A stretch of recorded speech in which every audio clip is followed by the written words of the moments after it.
अरे पगला, अरे बेलूरा, अरे बेवकूफ, अरे गंजा, तू ना सुधरबे रे। हम सोचने तू सुधर जीबे। तू तो एगो चीज साबित कर देले कि कुकुर के पूछ में कतनो देसी घी लगा दो टेढ़ के टेढ़े रही। और तू का कहलवे कि लखनऊ आवे के? अरे पगला, हम लखनऊ बानी रे। तू हमारे को बाल कहीं के भी रोआ भी उखाड़ के दिखा दे और तू जहाँ बोलबे जौन तरीका से बोलबे उजा हम आई। मौगा साला तनाही तू आज तक मच्छर मरले बारे रे पियकड़। तोरा के हम एगो खुला चैलेंज देतनी कि तोरा सामने हम हाथ बांध के रखम, तो हमरा के 10 फाइट मरी है, ठीक बा? तोरा में हम ताकत देख लेतनी और हम तोरा के खाली एक झापड़ मारम और तो ना है गलिया हेने से उन्हें बिगा गेल न तो हम दीपक राजपूत ना।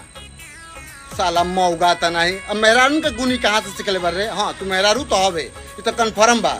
है अपना वीडियो पे तू अपन चैनल से हमार नंबर डलवैला हवे, उसे हमार का हो जी रे? कुल हमार चाहे वाला 1200 हमार भाई 1200। हम कुल ही भाई उनसे बोले चाहतनी कि बढ़िया से रेला जा, एक बढ़िया से जवाब दो जा, कहे लतखोर बा, ये ऐसे ना सुधरी।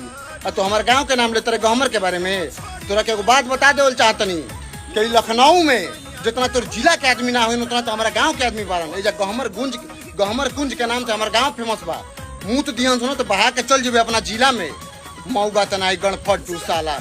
आओ हमार कुछ एगो रोआ उखाड़ के दिखाते रे मौगा साला तनाई 12 मैसन मार के हक देबे हो जे।